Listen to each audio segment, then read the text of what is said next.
Thank you, everybody, for joining us for a fantastic conference. Would like to introduce our final speaker. So Bryan Young works in many different media, from film and comics to prose and nonfiction.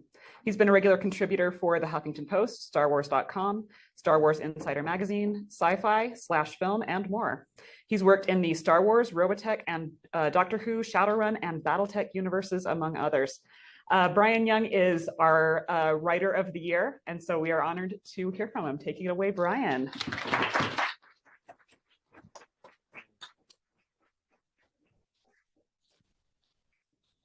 How's the conference been going for everybody?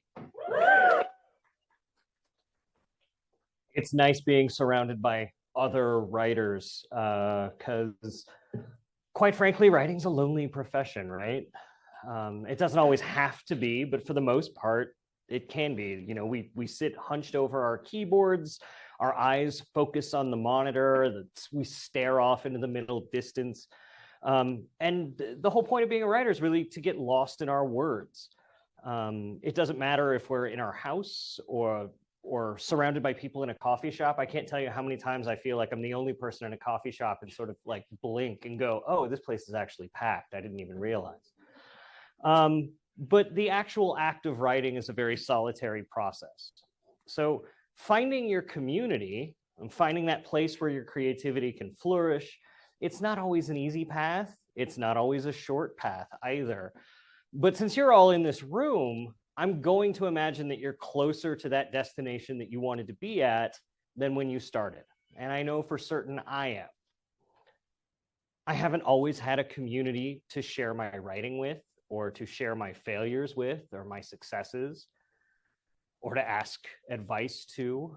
I haven't always had a community to help me hone my craft. And I'll tell you, there's nothing more valuable than a critique group that will honestly tell you that a story is terrible or not ready for prime time. But like I said, the road to get to that point took me a long time. And I thought this journey toward community would be helpful for everyone to hear about from my perspective and how I took a journey through to finding my writing community. Now, I'm told my writing output and my publishing accomplishments can be a little intimidating, but I've been doing this a long time. You know, they say every overnight success is actually 10 years in the making, and I'm not sure I'm necessarily a success. There's always another mountain to climb. Especially when you reach that next plateau and it's like, oh, this was only what I thought success was. I'm going to get to the next one. And it's taken me a lot longer than 10 years to get here. So I actually want to start 30 years ago, if you can believe that like that much time has passed. I suppose it's been 30 years and, you know, time marches on no matter what. So, but 30 years ago, 1994, in a house in Utah County, I was 13 years old, hiding in a closet, writing Star Wars fan fiction. So I don't mean that in a metaphorical way. I was literally hiding in a closet from my abusive father. I wagered that if I was out of sight, I'd be totally out of his mind and he couldn't hurt me. So all I needed was a flashlight, a Parker G2 gel pen, and a canary yellow legal pad, and I could live a happy life, at least in those moments I stole in that closet. So from inside that closet, I realized I could find some joy, no matter how terrible the world outside that closet door was. That was the first book I ever really wrote. There was another earlier effort, but that's a different story. I was like 8, that barely counts. So this first real book was called Bounty Hunter Run and told the story of the heroes of the rebellion crash landing on a jungle planet while Boba Fett chased them. So imagine some sort of like terrible version of Predator set in Star Wars with like literally everyone in it. It was bad. It was really bad. But it got me through some rough times and made me realize that telling stories was magical and transformative and transcendent. Seeing that power that stories had, I knew I wanted to tell stories for the rest of my life. Along the way, I fell in love with filmmaking too. And though I studied prose through high school, I found my first community making movies. And when I graduated high school and the ability to go to film school sort of evaporated in front of me for a lot of different reasons, I did what anyone in my situation would do. I built a spaceship in my mom's backyard. I don't mean that in a metaphorical way either. I literally built a spaceship in my mom's backyard. So let me back up a little bit. I'd found a group of people to make movies with. We were determined to tell stories in the medium of film, come hell or high water. My friend, okay, I thought it was going to be more out of the way that way. My friend Elias, he and I were writers. We wrote screenplays, we obsessed over them. We wanted to make movies and tell stories more than anything. He was an incredible artist and cartoonist, and the written word was my forte. So we did this with our other friend, Paul, who was an incredible visual artist, a poet with a camera. And the three of us spent all of our free time in our late teen years making short films, building film equipment out of scrap. I'm not even kidding about that. Like one time, Paul and I found all this scrap wood and we literally built like a 10-foot jib arm out of scrap wood that fit in the back of his truck so we could do like shots where we strapped his compact VHS camcorder to the back of it and started driving around the block. It seems really dangerous and stupid now, but we had so much fun and the shots were so cool. And we were constantly reading and going to the movies, and we were constantly learning about how stories worked. And so those two friends of mine, the three of us, that was my first story community. That was the first place I belonged, like truly and deeply. The three of us started working on film sets, learning how to do things. And while the three of us were waiting in line for Phantom Menace, which has its 25th anniversary this year, if you can believe that, long story. There was a guy we met there in line who made movies and commercials full time. And this was like meeting a rock star, right? Like somebody who could do this full time. And we were all 18. We didn't know anything. His name was Kels. And he liked us enough to let us work on his film sets and on his commercial sets as well. And he said that if we built what we needed for our movie, he'd get us all the equipment we needed to shoot it, and he would mentor us through that. So with no chance of getting through film school, thanks to that same terrible father I talked about earlier, I did the next best thing. We built a spaceship. Missy was the name of that ship. And the movie, it was a grim and gritty story about two men who worked deep in the mines on some distant planet, and they scraped together enough money to buy a spaceship to find a better life in. And then unfortunately, things took a terrible turn in that story. We described it as Of Mice and Men meets The Twilight Zone on a spaceship. And that way, we designed the story so we could tell all of it inside the confines of that one spaceship. So we wouldn't have to go a whole lot of different places. We wouldn't have to go anywhere. Everything happened on the bridge, the living quarters, and the airlock hallway in this spaceship. And so we built that spaceship to tell our entire story, and nothing would stop us. Not the city of Orem sending out building inspectors to stop the work. Not the rains in a leaky set because we didn't know how to build a roof. We cast the movie, we filmed it, we edited our rough cut on two VCRs, tape to tape on VHS. While we were really finding the story in that process while we were waiting to get access to an early version of Final Cut on one of those early iMacs. By late 2000, I was 20. We finished the film finally after more than a year of work, building the set ourselves, paycheck to paycheck. The set took a year to build because we were literally working, getting paid, spending a weekend blowing all of our paychecks on the spaceship, building it, and then repeating that process until it was done. So Elias had 2 kids by that point. The film premiered at the 2001 No Dance Film Festival, back when there were a trillion film festivals in Park City that were all timed to coincide with Sundance. Ray Liotta was there for some reason. I don't know why. It was not a great film, but I learned so much about storytelling that I still use lessons I learned from that film and that community every single day I work as a writer. We kept making movies, though we wanted to make narrative films, but we fell pretty hard into documentary film. And we learned how to do that together too. And I can tell you that documentary storytelling is a completely different animal than narrative storytelling. And I don't think I could have learned how to do that without that community I had around me. We learned together, we failed together, and we succeeded together. The first documentary I actually tried to make, though, was years earlier in 1999. The way to tell a story in that medium really fascinated me. So I tried to make a documentary about my experience waiting in line for Phantom Menace.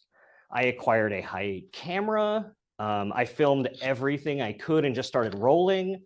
I was largely by myself on that, though, because the others were like, we could use that for short films. Documentary, what's that? So my regular community wasn't that invested in that particular effort. But after getting a full tape confiscated at Star Wars Celebration, because I was filming Warwick Davis, that project kind of fell apart. But I kept the rest of the tapes nonetheless. Nothing ever really came of that, though. So I know this all sounds a little filmmaking heavy, and I don't see a whole ton of folks who seem terribly interested in film in this room. But if you stick with me, we'll get to where you want to be, I promise. So the next documentary we tried making was a disaster also, but we learned so much. So Jella Biafra from the Dead Kennedys always said that you don't hate the media, you become the media. And we took that way too far. So when a friend of ours from our community asked us that we met in line for Phantom Menace, a different friend, when he asked us to help promote his film at Sundance, we ended up becoming a fake television news crew for Comedy Central, filming a TV special at Sundance. So with that access as media, we filmed a documentary about the efforts it took to promote that film that our friends had made. It was called Abby Singer, and our friend had managed to get cameos from everyone from Brad Pitt and Jodie Foster to Roger Ebert and Jeff Goldblum. It was ridiculous. So the cast and crew of that movie were all there in front of our cameras, and their infighting and the drama that they created one hell of a compelling story. And assuming everyone would play nice later, we never actually got any releases signed. So we spent the first half of 2004 making this elaborate documentary that I still think is terrific, but we literally could never do anything with because that infighting had gotten so bad that no one would sign a release because they all looked like children having temper tantrums. So to that end, the next big step in my journey came in the second half of 2004. We'd been working on more narrative storytelling, more scripts, more stories, more short films. I had a comic book store at that point, and the back office was sort of our film production studio. And we were working on it, in the days before Kickstarter, we were like, we need to make investor reels for movies we're writing. And so we would go out and film like 10 minutes of these elaborate feature-length screenplays that we'd had and envisioned making, and nothing ever really came about it. But then a gift sort of fell into our lap. Now, I don't know how many of you remember 2004, but there was a pretty contentious presidential election that year. George W. Bush was running against John Kerry, and I genuinely at that time did not think that the US could get more divided than that. Little did I know. Different story. That's a different story. Anyhow, Utah Valley University, that was then known as Utah Valley State College, announced that in the run-up to the election, they would invite filmmaker Michael Moore to speak on campus as part of his Slacker Uprising tour. So I don't know how many of you have been to Utah County, but they're a little conservative down there. I don't mean to say that as a negative or to be divisive. That's just a matter of fact. And we knew that because it was a pretty conservative community and Michael Moore is not conservative, that fireworks were going to start, going off. So we just picked up our cameras and started rolling, as did many others. And we started building a larger community, meeting all these other people that were filming things. And we filmed protests. We filmed counter protests. We filmed bribery attempts. We filmed death threats. All of it. We got all of it on camera. And we decided to interview everyone we could from both sides of the issue, from the student body president and vice president defending their invitation to the most vociferous opponents in the community. Sean Hannity inserted himself into the situation. We filmed his arrival in his speech. We filmed Michael Moore's arrival in his speech. And we decided we'd let the documentary play out in what they call cinema verite style. So we didn't have a narrator, we didn't have anything that inserted ourselves into that. We had the subjects speak for themselves in the documentary.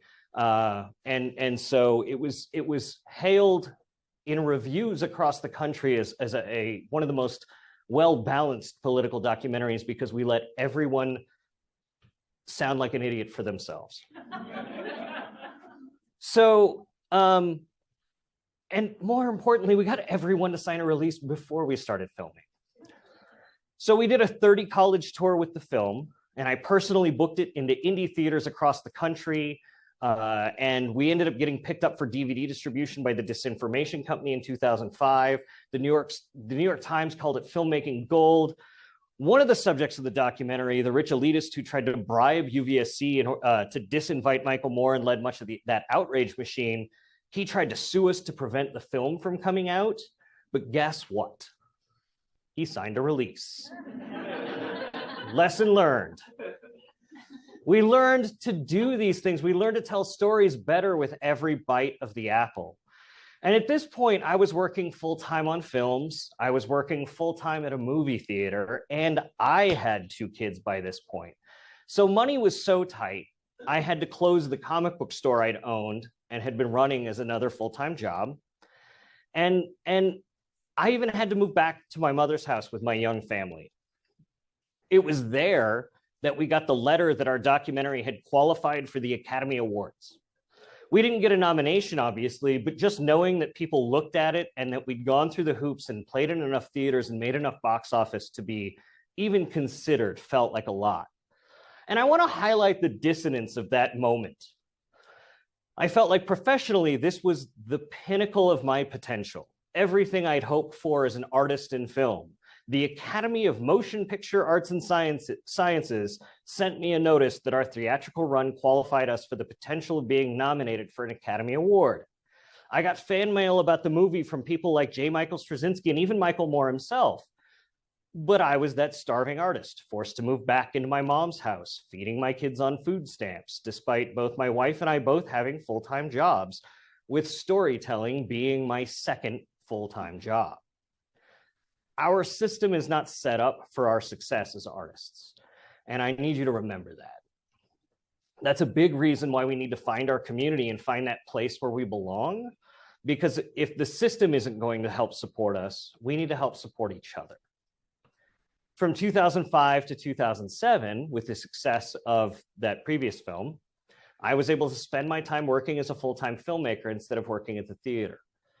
A wealthy investor offered myself, Elias, who made Missy with me, and Steve, the other major creator behind This Divided State, $250,000 to make a documentary about the shady politics of the food system and the lobbying efforts of big food corporations in the United States.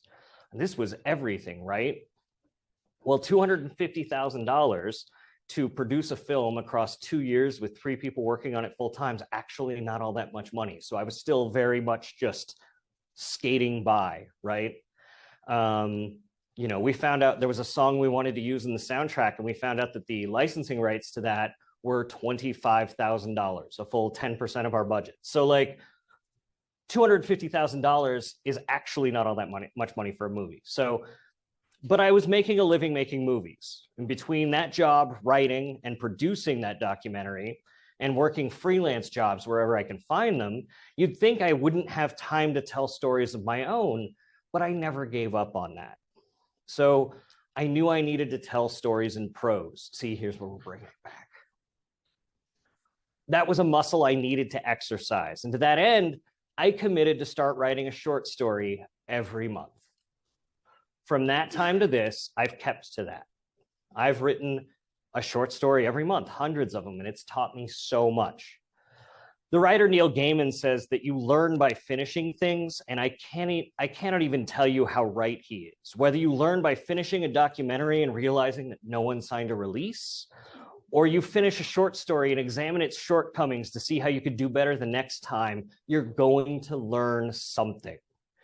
Unfortunately, I had no community for this outlet. I wrote my stories and just sort of resigned them to the void. I knew I needed community, and that's where film fueled me. In addition to traveling the country and making this documentary over those couple of years, the rest of my community kept me sane. We did what we called Saturday shorts. If you've ever heard of like a 48-hour film festival where they're like, okay, here's your theme and 3 props you got to include, and in 48 hours, you better have a film. We kind of did that, but shorter. So our crew would just get together at my house on Saturdays and we'd make a short film. And by Sunday, it would be done. We would do that every week. This is what we did for fun. And we learned so much together. And most of the folks from that group are working in film or storytelling full-time in one way or the other to this day. And I can call just about any of them for a favor and they'll deliver just as I would for them if it's possible. Community is a really powerful thing, and it always has been. It's what let humans thrive. The notion of that lone wolf eschewing society somehow thriving, it's always been absurd to me. Both as a species and as artists, we work better as a collective. But anyway, Killer at Large was the name of that documentary we put out. It got news coverage across the country. We did film festivals in the US, Canada, and even as far as countries in Europe. It got distribution. And for quite a while, you could even watch it on Netflix. Again, I thought I was achieving that next great step of success, but money was still tight. And I still hadn't been able to scrape enough money together to move out of my mom's house, and the economy was going belly up in 2008. So because of that terrible economy, freelance work was drying up and I had to take a steady job. So for the next 15 years, I got a job doing video communications for Salt Lake City's government. I ran cameras at meetings, press conferences, I ran social media, I did consultations for the mayor's office, the city council. I ran social media when that was a thing. I wrote and produced PSAs. I did just about everything you could do. And it was a really good, secure job, and I enjoyed it. And I got hired alongside Elias, the guy I'd been in a creative relationship since we were in junior high. I met Elias. Elias is like the only person I didn't meet because of the Phantom Menace. We met in junior high in like 94, and he had in art class sculpted a bust of Greedo from A New Hope. And I walked up to him after school one day and said, hey, is that Greedo? And he's like, yeah, you know Star Wars? And we've been friends ever since. And from that point, we both got that job at the city, and we continued to share an office for the next decade and a half. But the rest of the film community we built either took steady jobs like that and didn't have the emotional or mental space to work on their own films or ours, or they just gave up altogether. So we scattered to the wind. I ended up finally getting out of Utah County and up to Salt Lake to be closer to my job with my family, and everything was really good. But like that young kid hiding in a closet writing fanfic, I knew I had to write. I had to. It was like breathing. I needed to do it. And like I said, I'd already started working on my prose. I'd already tried my hand at writing a novel. It was a passable effort. After I'm dead, maybe somebody will see it. I'm not sure. But I wanted to do more. And I realized that in making a film, you have to convince a lot of people to help tell your story. And it's expensive, and their time is valuable. In prose, it's just you and that keyboard. And at least until the publishing process happens, you're alone. And you're producing a near final product by yourself. And that was really attractive after years and years of going, I need to marshal 30 people to get four shots today. Like, that's exhausting. Parallel to this, I've been writing for news outlets like the Huffington Post in a bid to get my films covered in their outlet. I kept sending Huffington Post press releases about the movies and inquiries until they emailed me back and they're like, we're not going to print your press release, man. Do you want to just come write for us? And that opened other doors. But I wanted to write about nerdy stuff too. So I co-founded Big Shiny Robot, a website for nerd news and reviews, and became its first editor-in-chief. And I was the editor-in-chief of that website for 10 years and wrote almost 4,000 articles for it on top of all the other stuff I was doing. This put me on the radar of Lucasfilm, and that started a different path of freelance that led me to a regular column in Salt Lake City Weekly that I still do. But it wasn't prose. So on top of my short story a month, on top of my full-time job, on top of having kids, I decided I was going to try to always be writing a novel. And thanks to that nerd journalism, I started doing conventions around the country. Because of my Star Wars reporting, I got an invitation to DragonCon, which is held annually in Atlanta, Georgia, in 2009 to be inducted as an honorary friend of the 501st Costuming Organization. And this felt like a huge deal. I got to hang out with like Peter Mayhew and his wife. Peter's the guy who played Chewbacca, for those who might not know. So I was just like awestruck, and that was amazing.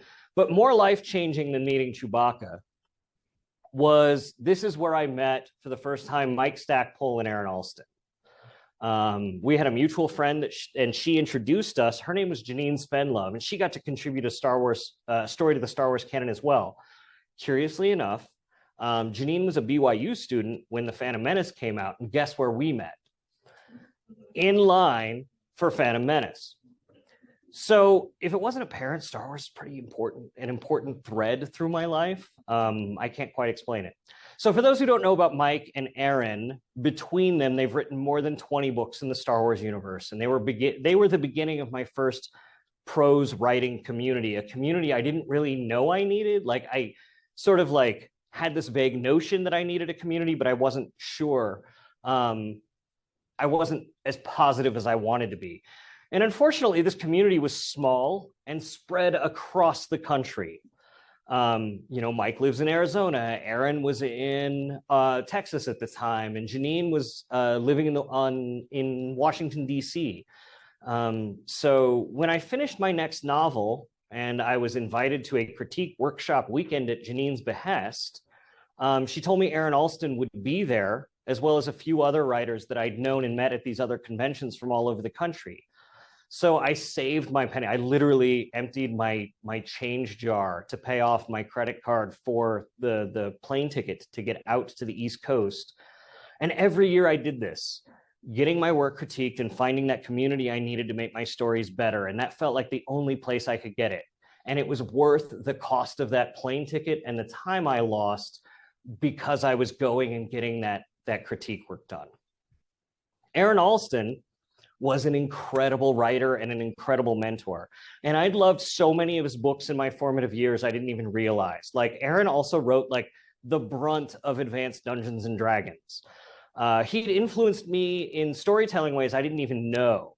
And to get a story for critique from a New York Times bestseller and have to go, whoa, this is bad, was a revelation. Like it was like, wait, they can suck too? Like they're not just automatically great? It meant so much to have someone I admired so much turn in a story that was just garbage. I didn't realize how important it was to have a varied level of skill in your community at that point either. Not just because of the wisdom of the industry and the storytelling that those folks that have been in the industry for a long time can be, but because they can suck out loud just like the rest of us. And it was liberating to know that all of his stuff didn't just come out perfect. Aaron passed away in 2014. He died 4 months after our last workshop. And he and I were roommates at that last workshop. And after the workshopping was over, he'd gather all the participants and he would curate the best episodes of Mystery Science Theater 3000. We'd laugh hysterically at it. And then he and I would retire to our bunk beds. Seriously, bunk beds. And Aaron had mobility issues, so I got the top bunk. We would talk about craft and writing and publishing until we fell asleep into the small hours of the morning. And it was amazing to find out that he had the same insecurities that I did. Here he is, a New York Times bestseller, and he's worried about getting his next contract or being able to write his next book, having imposter syndrome and thinking that he had those same thoughts that I did. And he could be in as bad of financial shape as I could be, right? Like writing those books, those New York Times bestsellers weren't that ticket to a great life that I thought they were, that you could still struggle through that. At that last workshopping session, he gave me some of the best advice I'd ever received, but he offered it in such a way that made me panic. So it was my turn to be critiqued, and he looked at me with this silly grin on his face, and he goes, "I'm always excited to see what new mistakes you've made this time." And my heart stopped Like, I was embarrassed. I was concerned. I didn't know if he was making fun of me. Did I screw something up? Was I wasting his time? And he tilted his head and he realized that what he said must have been difficult for me to process. And he sort of raised his hand in my direction as though to say, like, hey, slow down there. And he goes, oh, no, that's not a bad thing, Bryan. We've been doing this for a few years now. And every time you bring a story, you make a mistake that I help correct, and you never repeat that mistake. You fix it. You learn. You're always getting better, and you get better by making new mistakes because you're taking risks. So I'm always excited to find out what new mistake you're making. And suddenly I realized how much sense that made and how that was really a compliment. Like I said, Aaron passed away a few months after that. And like I said, he was a New York Times bestseller of a ton of stuff you've seen on shelves, stuff you've heard of, but he couldn't afford the medication that would manage his illness and keep him alive. Writers are superheroes because it's almost like society really doesn't want us to tell our stories. And if we do, it comes at a great personal risk. It does. And for those of us less privileged than me, the risk is even greater. Yes, I've had it hard, but I still brim with privilege. I think it's important to acknowledge that. I can afford my meds right now. Hell, I actually have pretty decent health insurance. Thanks, Patty. I don't have a concern about losing the roof over my head, but if I somehow did, I have friends and folks that I could rely on to fall back on. The money from my writing comes in pretty consistently. I read articles about the average amount of money writers make, and I'm surprised that I'm doing much, much better than that. More than any of that, though, I'm rich with my community. I have people I can turn to for help because I belong here, and you all belong here. All of us do. And it would still be quite a while yet before I discovered the League, however. For this, I have to go back to Mike Stackpole again. Like I said, you've probably come across some of his work. He wrote I, Jedi and the X-Wing novels. He wrote the foundational texts of the BattleTech universe. He's written all kinds of work in universes you know, from Conan the Barbarian to Gears of War. And he also wrote so many important works of the 80s role-playing scene that it's ridiculous. He and Aaron were friends, and that meant he was part of that same community. So in 2011, Mike was forming an author program at a gaming convention that he served on the board for. And he called me up one night and he asked me what I was working on. And I explained to him my book. It was called Lost at the Con. I still have a few on my table outside.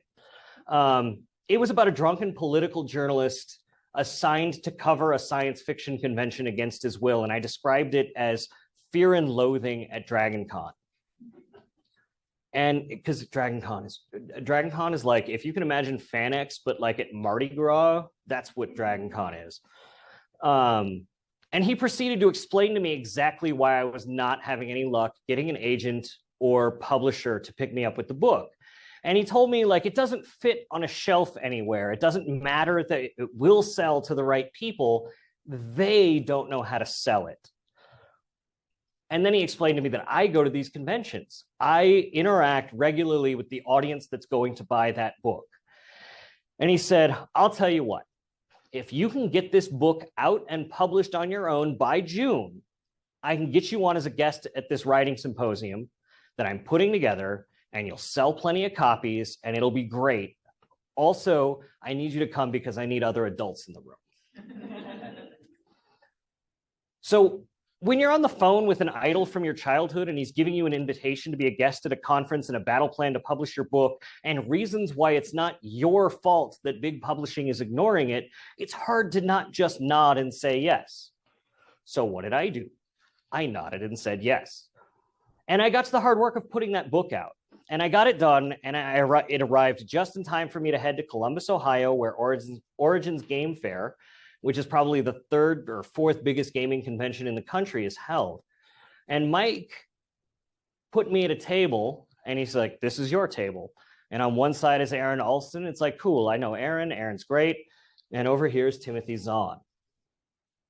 Timothy Zahn's a guy you've probably heard of. He created Grand Admiral Thrawn, and his books were partially responsible for bringing Star Wars back into the public eye in 1991 when everyone thought it was dead. He wrote the Heir to the Empire trilogy. He's written 20 Star Wars novels. Again, my community was widening, but I had to travel to the other side of the country to participate in it. I needed more, and I didn't know where to find it. And this went on for a few more years. A small press started publishing my novels instead of me doing it myself. And I'll never forget the year Tim Zahn came over to my table because he'd heard from Aaron Alston before he passed away about one of the books I wrote. And Tim paid me for the book that Aaron made me rewrite twice, a space western called The Serpent's Head. There are some on the table outside. I tried to give it to him for free, but he stopped me and insisted and said, "You're a professional and professionals get paid." And then he asked me to sign his copy. And I was ready to faint. I didn't feel like I belonged in this community, but the fact that they welcomed me meant everything. All three of these guys were New York Times bestsellers, and I had just self-published a book and put another two out with a small press by this time. And I learned from those three how you treat other writers, and it doesn't have anything to do with what you've published or not.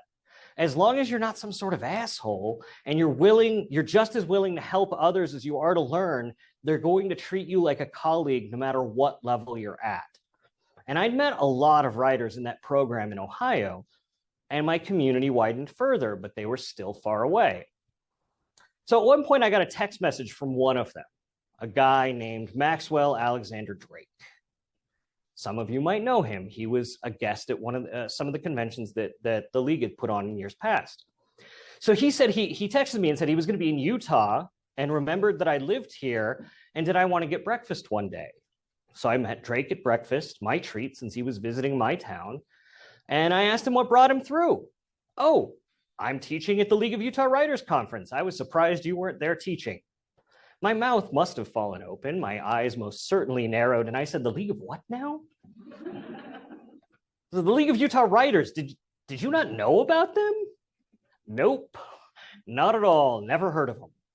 I had to go to Ohio to meet a guy from Vegas who met me at breakfast in Salt Lake because I met a guy in Atlanta to find out that the League of Utah Writers even existed. I had no idea there was such a vibrant community right here, literally in my backyard. I tried to build some community locally.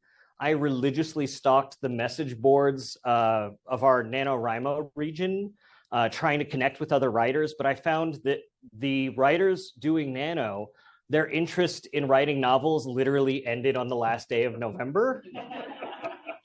And I was doing this all the time. So there were some exceptions for certain, but the community was just not there. And around the same time, there was a spark of community and just a tiny ember that would grow into a much larger fire. So I asked around about the League. I had a standing commitment on Wednesdays during the meeting times of the Infinite Monkeys, which is where I kind of felt like I would fit most naturally.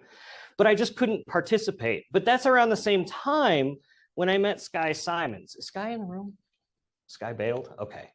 I was a fool and decided that in order to make Nano more challenging, because 50,000 words, I was doing that every month, no matter what, I was going to do 100,000 this month.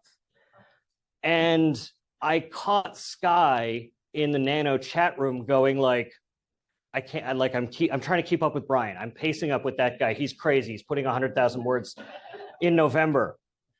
And then we started chatting online about like, wait, are you taking this seriously? She came to some of the reading events that I was putting on, and we chatted with a few of the other folks, including Cassidy Ward, who was the previous treasurer before Anna. And we were going to try to build this little community, starting with a few of us, because we wanted to not have that community disappear on the last day of November. Then before you know it, Jared Kwan, who I'd met doing panels at FanX and was there when I started reaching out to be part of the League, he encouraged me to start a chapter. And that's how we started the Salt City Genre Writers. So I really love this community. This community has given so much to me, so much I didn't know I needed. Whether it's the contests and the conferences, or the weekly and monthly interactions with my fellow creatives, my chapter members, the other people in the league, other writers, it feels so good to get that on a regular basis instead of once or twice a year as we happen to see each other. I'm still part of that other community too. They're my traveling writing community. I see them at conventions and conferences and professional events when I go out of state. Sometimes I get to invite them here. But the league is my home. This is where I go to be told, usually by Skye or Cassidy Ward, or other members of the genre writers, this was terrible, do better. But in the most loving way possible. My chapter, and now the whole league, helps me celebrate my successes. You all help me mourn my failures, and you all know what that journey is like, because that's what community's for. And the act of writing can be lonely, but this is the part we don't have to do alone. I don't know. I don't always know how to relate to people if it's not through that lens of storytelling and the craft of it. And I realized this when I was traveling with Patty, my wife, to Paris. And she'd gone back to college for her computer science degree. And she took a spring term class trip to Paris. And she's 5 years younger than me. And I tagged along with her. And then the other students were all at least 5 or 10 years younger than her. And in the car into Paris from Charles de Gaulle, they all started introducing themselves. And the first question out of all of their mouths was, so what's your major? And I felt very out of place. And I realized that in the community I'm a part of, that first question when you're meeting new people is, so what are you working on? What's your art? What is that thing that's driving your creative passion? Because for us, that's what matters. That next story we have to tell and how we can help each other solve those problems of telling it. And I realized that's where I felt most comfortable as a person, because that was my community. I never really put together how lucky I was to be surrounded by creatives like you all until that moment. And we all speak the same language. We all want to tell a story. I'm not so lonely anymore. I mean, writing is still a solitary process. It always will be. But the rest of it, that's what we're all here for. We have a hell of a community here, and it's full of people committed to heading in the same direction. When I was agonizing over my decision to quit my day job and write full time, it was the folks, my fellow chapter members and the folks in the league that reminded me that I could do that was possible, that it was not only possible, that I'd be a fool not to. And they were the ones who gave me that confidence to take that terrifying step, among a few other people giving me nudges along the way, Dawn. They were the ones who gave me that nudge in the right direction and made me feel confident and competent enough that I could make it work. And as of today, this is my 437th day as a full-time writer without a day job. Some had gone ahead of me into that dark territory, and I know for certain others from the league are going to come behind me. But we're not competing with each other. We all just happen to be floating down the same river. And we help each other paddle where we need to, or give those nudges down the water. And we stop and say, yeah, that doesn't look good. Here's how you could fix some of those things and make your trip a little smoother. Others might come alongside in their own raft and remind us like, hey, you're paddling against the current. Turn around maybe. And those further ahead, those bestsellers and those full-timers, they're braving the rapids for us, and they're sending messages back to say, the water's rough ahead, watch out, but you can do it. As a community, the league can be a map of that river, helping us avoid the rough spots and remember that we're not alone. And if we fall off our raft, someone's going to be by to help us back onto dry land and build another. I'm standing here delivering my first ever keynote address, still facing that same doubt I had at the beginning. Things run through my mind like, what if this was all a fluke? Is someone going to check my ID and remove me? Am I an imposter? Am I a pod person? Is this really making enough money to help support my family? And it's encouragement from my community that helps keep me going. I wouldn't be standing here as the League's Writer of the Year or the past president if it weren't for this community and their faith in me.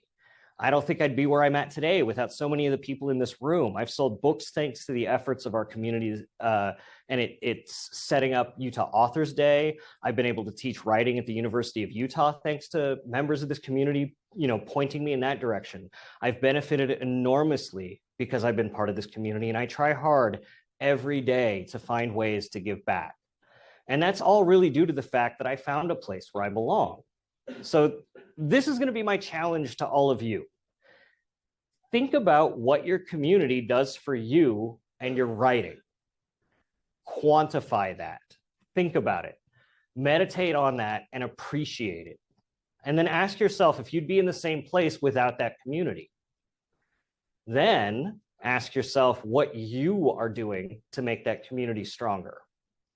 What are you doing to participate more in your community without sacrificing your own journey? What does that journey look like? What does your journey look like? How many bends have you found in that river? Do you remember all those insecurities you have about the journey fluttering at the bottom of your stomach? I want you to know we're all feeling those same butterflies. Maybe not all the time, and maybe not to the same degree, but we all have them. And it was my community that taught me that, and it's my community that's helped me navigate through the choppiest of those waters. I'm no longer a scared, lonely little boy hiding in a closet scribbling fan fiction. I'm a full-time writer, and I have the communities I've been a part of over the years to thank for that. And they shift and they change, and sometimes we leave one community for one that fits better, whether that's moving from film to prose, or whether it's my out-of-town writing community to my league community. Sometimes we find other communities that fit better, but the league is here. It's here for me, it's here for you, it's here for all of us. And I want to thank all of you for that. We're stronger because of it. And if you ask me, we're all right where we belong. So thank you.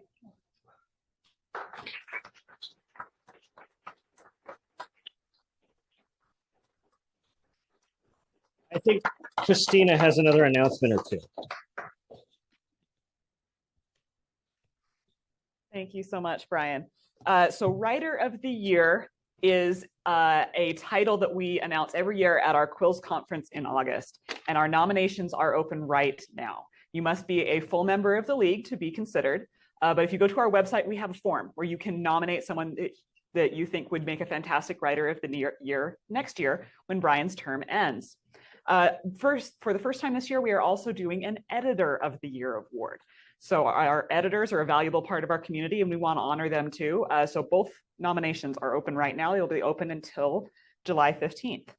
One of the duties of the Writer of the Year is to curate one of our 2 annual anthologies, which is the Best Of.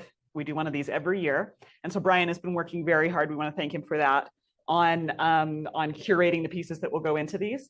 We also want to thank our publication chair, Kelly Stoker, for all of her hard work on wrangling the authors and getting the edits done and finding a cover and formatting, and just it has been a ton of work that is entirely volunteer to make this book possible. So we want to thank them.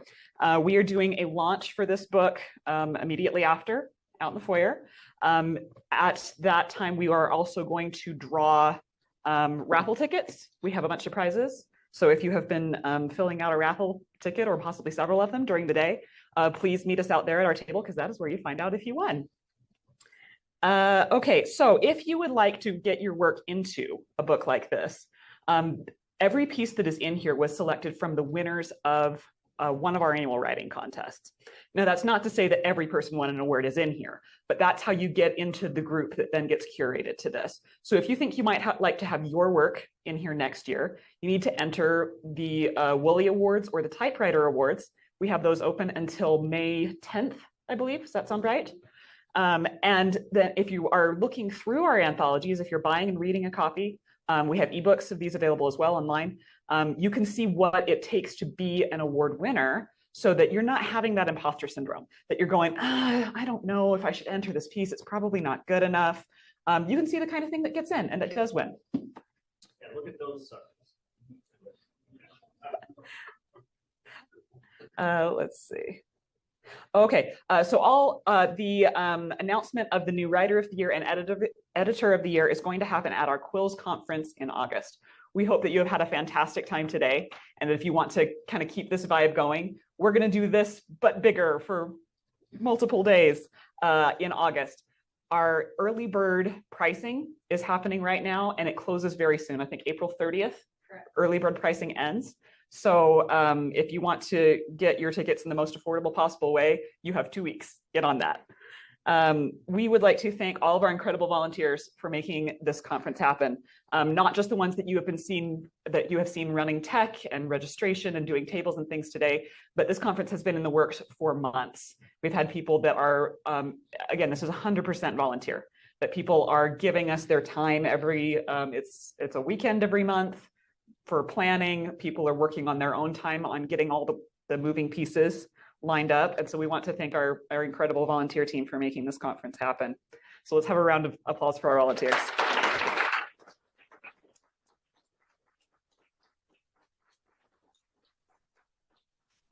One last item before we release you. If you have been playing the game in the app, we are now going to announce a winner. Come to the microphone, Rachel. Thanks for everyone who played the game. It's my favorite part of the app. Alexis and I have been putting it together for months now. Okay, got it. If you all see the leaderboard in the app, congratulations, Kai Gibbons. You won a ticket to Pre-Quill 2025. Yeah.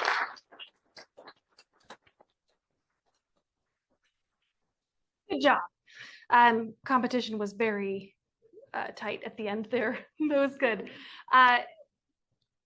But the surveys are not closed yet. So if you have not already filled out surveys for your sessions and the overall feedback for the whole conference as a whole, please do that. I will randomly pick a person who fills out the overall feedback and send them prizes in the mail. I'll contact you via email and then I will send it to you in the mail with your consent. So please fill out surveys so we can make our conferences better every year. We love your feedback and we need to hear from you. So that's how we collect that. Yeah. They close, I think, next week. Alexis, do you remember when they close? Is it next week? Okay. Right. But I forget about things if I think, oh, I'll do it later. And then I never do because that's a lie. Oh, yes. And the recordings are all on demand already. They're streaming actually pretty quickly. I've been surprised at how quickly they've been getting up there. I'll go through and edit the videos. Alexis and I can do that to clean up the beginning parts where there are little technical issue problems, but they're all available and you can watch them. They'll be ready for you for a full month. So you can watch what you missed or watch the same things that you loved over and over again. I would like to turn the time over to Patty, our amazing conference chair, who I would also like to thank because she's amazing. Look, there's Patty. Oh, wait.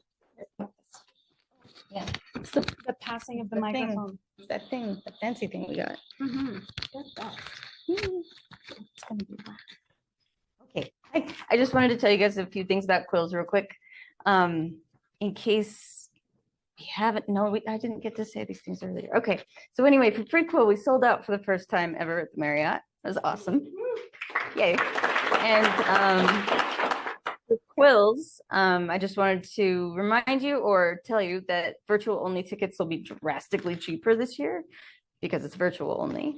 So it won't be the same price as a normal ticket this year. And we're also going to do a few things different, like have a dedicated gaming room, like board games, and like the whole time. So if you don't want to do stuff or need a break, you can go play games. And we're extending the time in between sessions. So you have, time for like the vendor hall or bio breaks, like to a half an hour instead of like 10 or 15 minutes. And then we're combining the fundraiser and the mixer. So there's no fundraiser in July. If you guys go to that, the League birthday fundraiser. So it'll be at the mixer at Quills this year. And we're also having a TEDx Salt Lake City salon event at Quills this year, which will be awesome. I don't have the guests. Do you have the guests? or at least some of them that you want to Our two of the guests of honor whose names I remember off the top of my head. Maurice Brodus, the Afrofuturist and science fiction writer. He's done stuff in the Black Panther universe and in every science fiction anthology you can think of. He will be one of our guests of honor. Our poet guest of honor is going to be Lisa Bickmore, the new poet laureate of the state. And then Shweta Takar. Okay, it was basically, I just could not remember how to pronounce her name. But she's a YA author and a New York Times bestseller, and she's going to be our other guest of honor. And we also have agents and publishers coming to accept pitches at Quills. So you can sign up for those extra sessions. They do have an added fee to them so that we can afford to bring them out and fly them in from all over the country, or I guess in Stacey Conlon's case, the world. But they will be here to take your pitches face to face. And I will tell you that it worked because my agent is an agent I met here at Quills that I pitched face to face. So 2 years ago? Yeah, 2 years ago, 2 Quills ago. She's terrific. I like her. Yeah, anyway. So yeah, that's that. Yay, come to Quills. Buy tickets. They're available now. Yes. So thank you so much. I'm awkward. I'm going to go away now.